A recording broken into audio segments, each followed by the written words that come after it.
Muito bem, alunos do Universo do Mecânico, vamos lá ao nosso segundo tempo de aula, falando agora sobre o sensor MAP. Não, de novo não, né? Já falei sobre o sensor MAP. Ah, mas a foto aí é a mesma? É, claro que é a mesma. Estão juntos? Estão juntos, né, os dois componentes. Sensor MAP e sensor de temperatura do ar admitido. Ou seja, embora tenhamos sinais totalmente isolados, o MAP é o MAP, temperatura do ar é temperatura do ar. Não tem mistura dos dois. Eles compartilham da mesma carcaça, né? Ou seja, podemos chamar esse sensorzinho aí na tela, né, de sensor de densidade. Alguns fabricantes chamam, né, alguns manuais também, né, como sensor de densidade do ar. Ele não é um sensor de densidade. Ele é um MAP e um temperatura do ar totalmente isolados. Mas, claro, a somatória dessas duas informações, MAP mais temperatura do ar, com os cálculos da ECU, vai ser igual a densidade do ar admitida. Entenderam isso? Alguns chamam essa peça de sensor de densidade. Não é um sensor de densidade. Ele é um sensor MAP mais temperatura do ar. São distintos. Porém, temos o quê? Temos, com essas duas informações, os possíveis cálculos exatos, né? Uma peça de plástico, pessoal, o sensor MAP, como falei, quebra bastante, né, esse sensor aí de densidade, MAP mais temperatura do ar, em casos de colisões, é o mais comum fator, tá? Uma vez ou outra dá um probleminha de MAP ou de temperatura do ar, mas não é muito comum não, tá? É bem difícil, diga-se de passagem, ok? E agora eu vou falar então do temperatura do ar admitido, né? É um outro sensor desse sistema, um sensor que mede a temperatura. E qual é a importância da temperatura? Temperatura do ar, pessoal, representa o quê? Peso. Peso. Porque você pode ter, ó, a mesma quantidade de ar em duas bexigas iguais. As duas com o mesmo percentual de ar lá dentro. Porém, se um ar ali dentro é mais aquecido que o outro, o peso fica diferente. Fica diferente. Tá? Quanto mais eu aqueço as moléculas, que elas se agitam mais, tende a ter o quê? Uma quantidade dilatada das moléculas, obviamente menos moléculas ali dentro, fica mais leve. Quando eu tenho mais concentração das moléculas, um ar mais frio, vai caber mais e mais e mais moléculas. Vai ficar mais pesada essa bexiga. É isso que acontece. Sempre faço a comparação com um balão de festa junina. Por que o balão sobe? Porque tem ar quente dentro. Por que o balão desce? É quando a chama apaga, né? Aí o ar quente acaba, ele vai ficar igual ao ar de fora e ele vai cair. Porque tem o peso do papel. Concordam? Quando apaga a chama do balão, por que ele cai? Óbvio. O peso do ar ali dentro e o ar fora dele está igual. Está o mesmo. Ué, então por que não plana? Porque o peso do papel vai jogar tudo para baixo. O peso do papel, né? Ou seja, super leve e mesmo assim cai. E por que ele sobe? Porque eu estou ali, ó, com o papel segurando o ar e eu aqueço esse ar embaixo. Ele vai dilatar, vai jogar oxigênio por baixo dele, perto da região ali da chama, vai ficar mais leve e vai subir. Podem ver, qualquer tipo de balão, seja festa junina, ou esses balões que levam pessoas, inclusive, né? No começo da subida, vem bastante ar saindo na região da chama, da boca do balão. Por quê? Porque não tem outro lugar para o ar sair. Para onde o ar quente vai sair, pessoal? Se está tudo fechado em cima, eu estou aquecendo o oxigênio, ele está dilatando, aumentando, aumentando. Começa a aumentar o espaço das moléculas. O que ele faz? Joga a molécula para baixo. Pode ver, a chama nesse início, né, que o balão está subindo, ela fica bem agitada, porque está jogando oxigênio para baixo. e escapa pela boca do balão mesmo, não tem outro lugar. E aí fica ali com menos moléculas por metro quadrado, vai ficar um ar mais leve. Um ar mais leve sobe. Então é importante a temperatura do ar por causa disso. Vamos lá? A teoria. Para fechar um valor estimado de massa de ar admitido, temos que ter a rotação do motor, pressão e temperatura do ar no coletor de admissão. Com essas três informações, temos a tão sonhada massa de ar admitida. Então, assim, para esse eu calcular quanto de ar está entrando no motor, rotação, fundamental. MAP, temperatura do ar. Ou seja, você fechou um cerco em cima de quantidade de ar. Vejam, eu não estou falando de pedal, não estou falando de borboleta, não estou falando de temperatura da água. Estou falando de quantidade de ar admitido. Por que é tão fundamental a quantidade de ar admitido? Pessoal, como que o carburador trabalhava? Com giclês. Passava o ar em velocidade pelo difusor e o venturi, provocava ali uma depressão e arrastava o combustível do giclês. Simples, né? Funcionava. Funciona até hoje, né? Algo mecânico, mas funciona até hoje.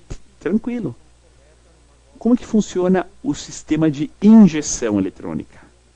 É diferente. Tem que calcular quanto ar está entrando, por isso que os cálculos são em base do MAP, temperatura do ar e rotação. Com base nessas três informações, eu sei quantos quilos de ar. Falei quilo, podia falar litros, podia falar, né, metros cúbicos. Falei quilo, só um exemplo.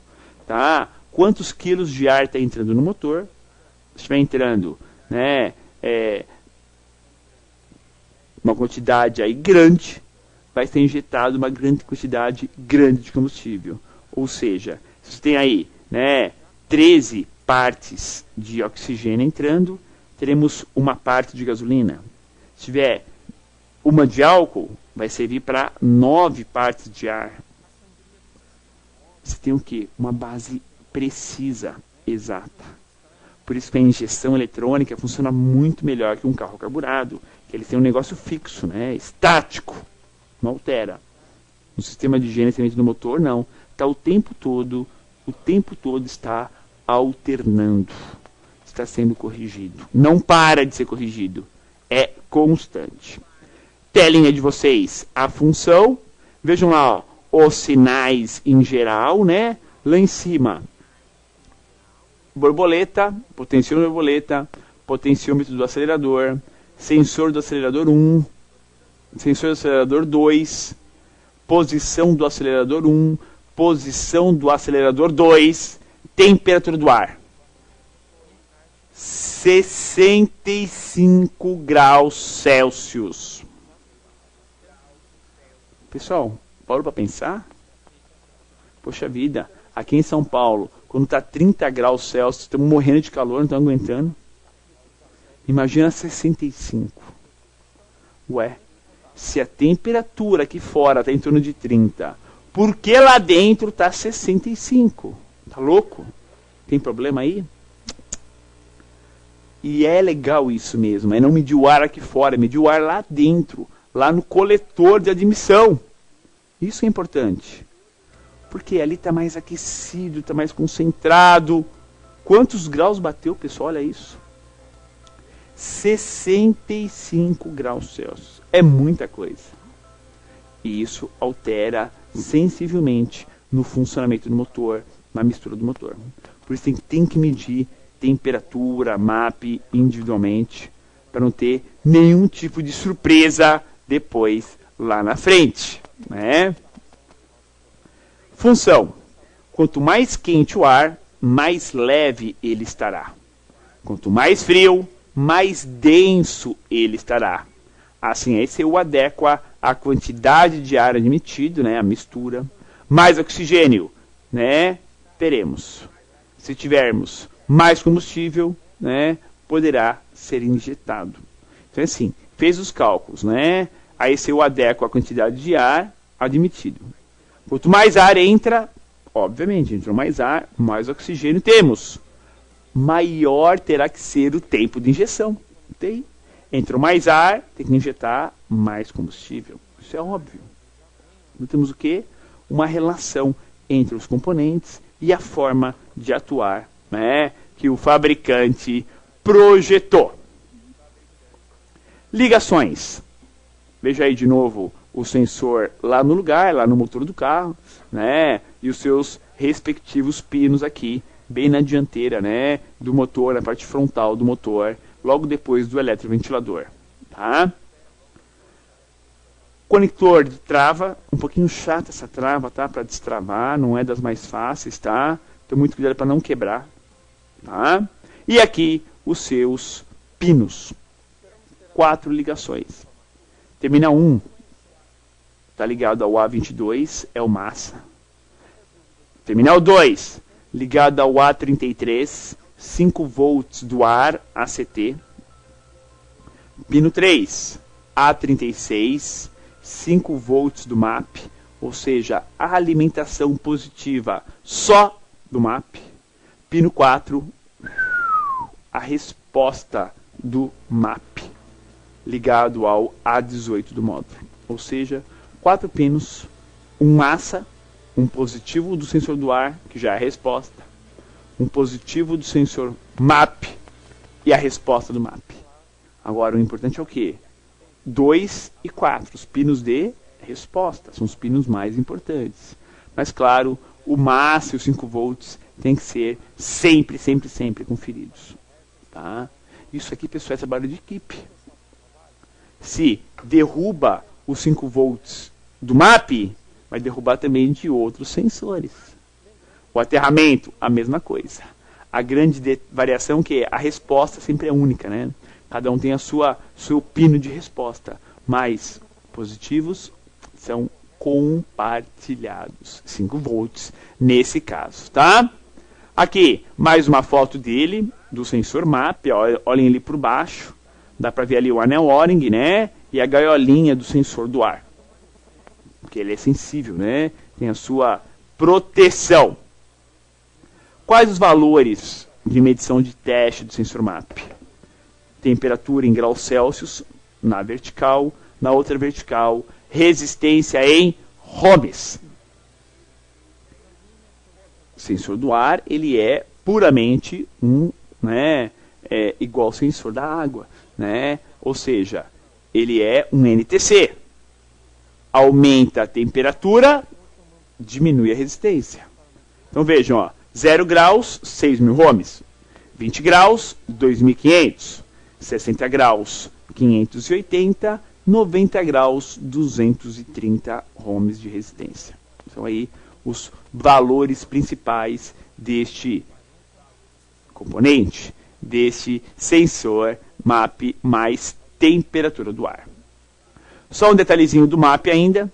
Com o motor desligado, temos cerca de 3,7 volts. É o valor de pressão atmosférica local, pode ser 4 volts, né? Já com o motor em marcha lenta, temos um valor próximo a 1.2 volts. Gravem sempre isso, tá? Motor ligado, próximo a 1.2. Motor parado, chave ligada, em torno de 4.1, tá?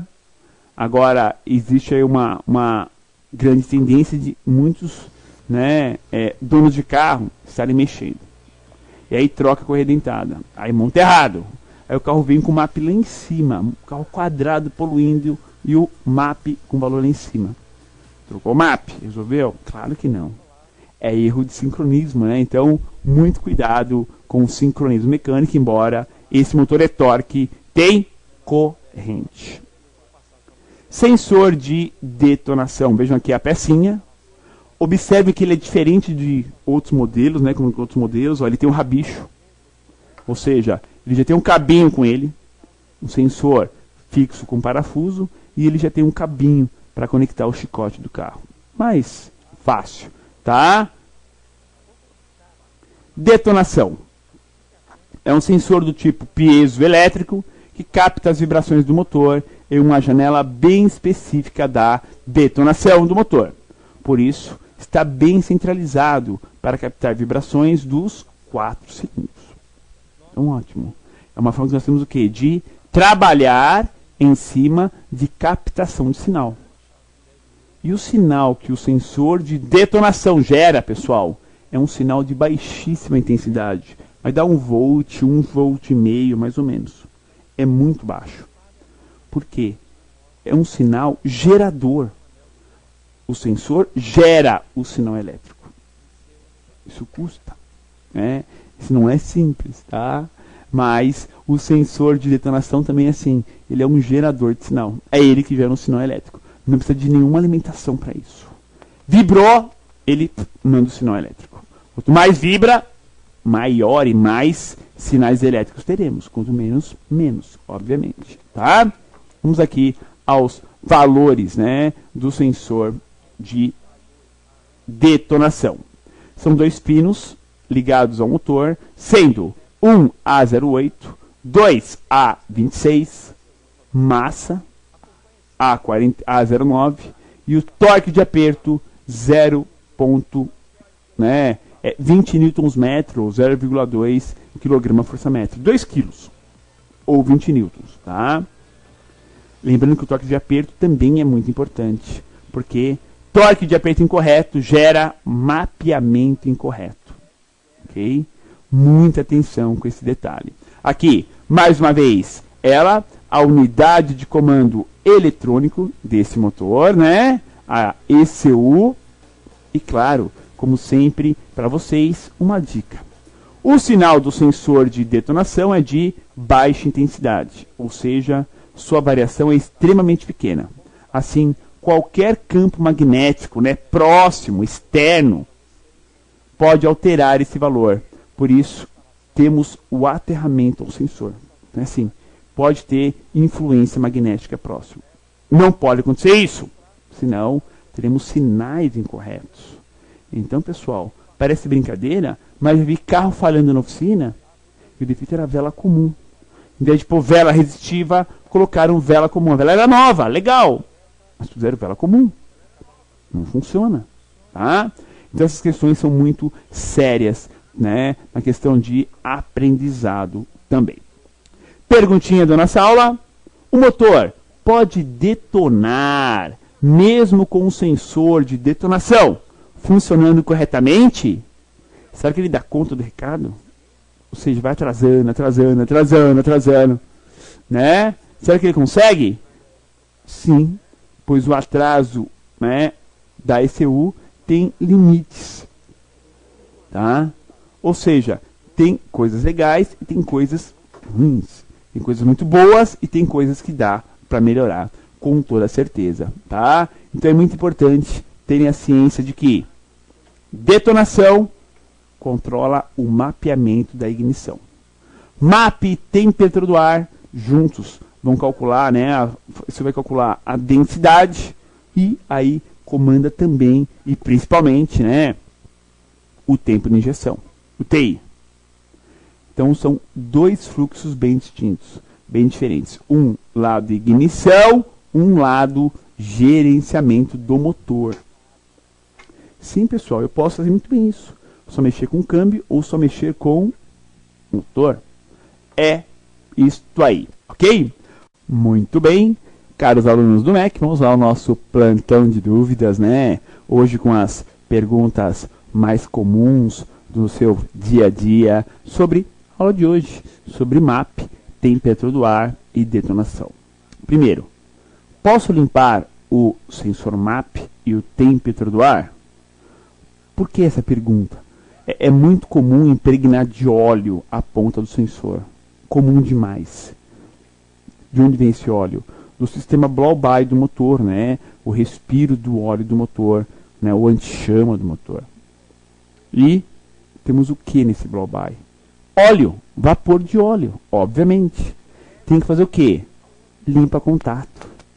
Aplique sensor MAP na mão, o sensor do ar virado para baixo, aplique limpa contato em spray para desengordurar, tirar toda a sujeira, oleosidade do sensor, tá? Então é muito importante fazer isso, melhora o funcionamento. Com o sensor fora ainda, aplica um pouco de descarbonizante em spray lá no orifício dele, no coletor, também para tirar um pouco da sujeira que fica acumulada no coletor de admissão, tá?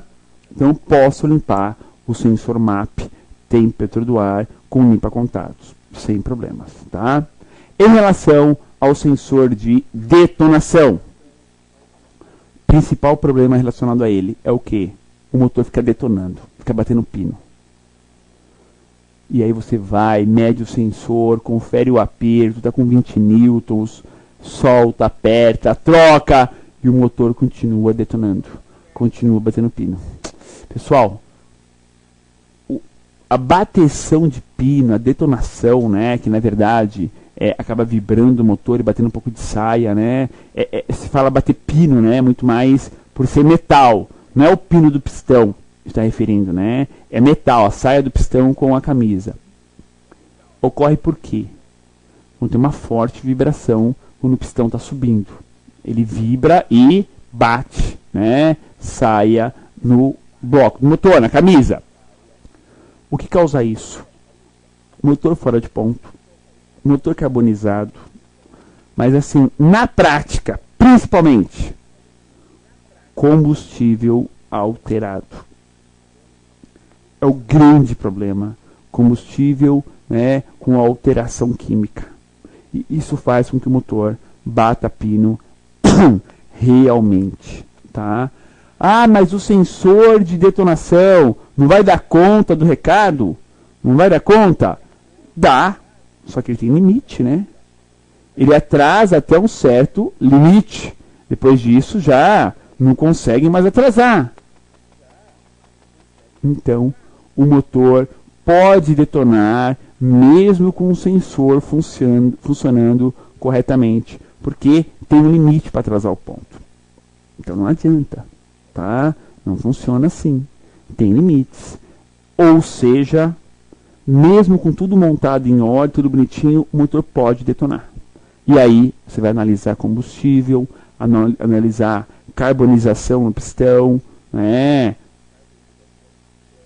Lógico, podemos ter problemas também na ignição, no sensor de detonação, mas aí são casos mais raros, bem mais raros. O mais comum tem realmente a ver com o combustível. E dê atenção especial ao torque, hein?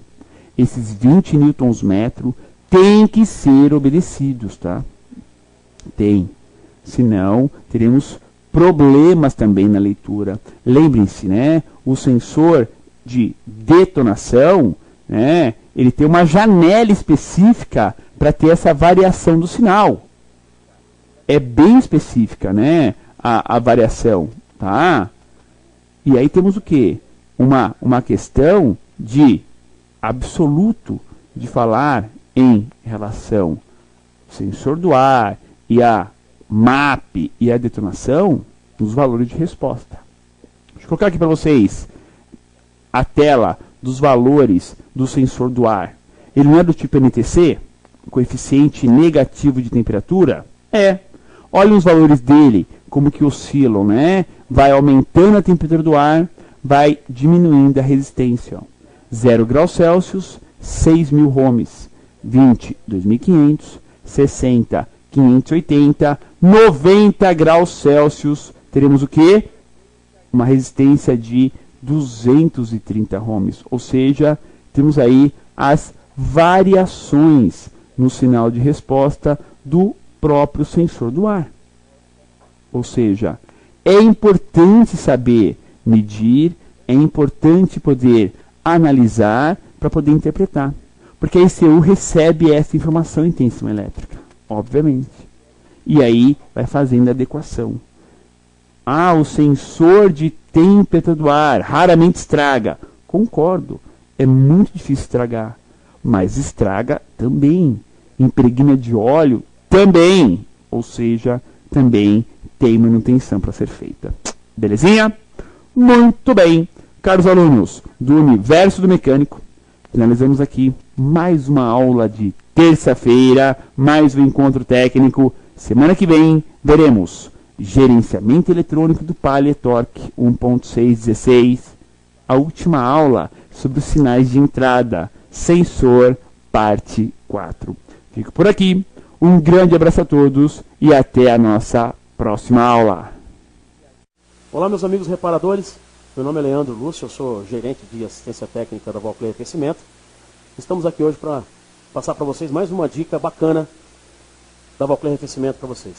Meus amigos, hoje vamos falar mais um pouquinho, né, da nossa linha de válvulas, das nossas linhas de válvulas, eletroválvulas da Valclay, tá? A nossa 5525 e o nosso mais recente lançamento, nossa 1110.100, tá ok? Pessoal, muito importante nessas duas peças, a melhor dizendo, muito importante na aplicação, na manutenção desse motor flex, que é o seguinte: a grande maioria de problemas que nós estamos atendendo em campo aí de assistência técnica, por volta de seus 70% de problemas que muitas vezes o pessoal acaba ligando para a gente, dizendo que é o componente que está com algum tipo de defeito, né? É a seguinte situação: esse motor, como nós já falamos em outras dicas, né? Esse motor flexível, o início de abertura da válvula termostática, quando o veículo abastecido no etanol, tá pessoal? É a partir dos 100 graus, tá ok? Por isso o código 5525.100 significa que o início de abertura do componente no etanol, dessa válvula, começa aos 100 graus e a abertura total do produto Valclay, que já é homologado, acontece aos 114,5 graus, 8,5 milímetros, abertura total. Vale salientar, pessoal, se no sistema nós não utilizarmos um aditivo de qualidade em proporções corretas, o que vai acontecer? Né? A água ela entra em ebulição a partir dos 100 graus. E se nós não promovermos, né, um aquecimento da água, fazendo com que essa água com essa solução não entre em ebulição, aí o que vai acontecer? Obviamente vai haver um excesso de pressão no sistema, fazendo com que haja vazamento, onde oferecer menor resistência. No caso, muitas vezes é aqui na vedação entre a válvula termostática e a carcaça.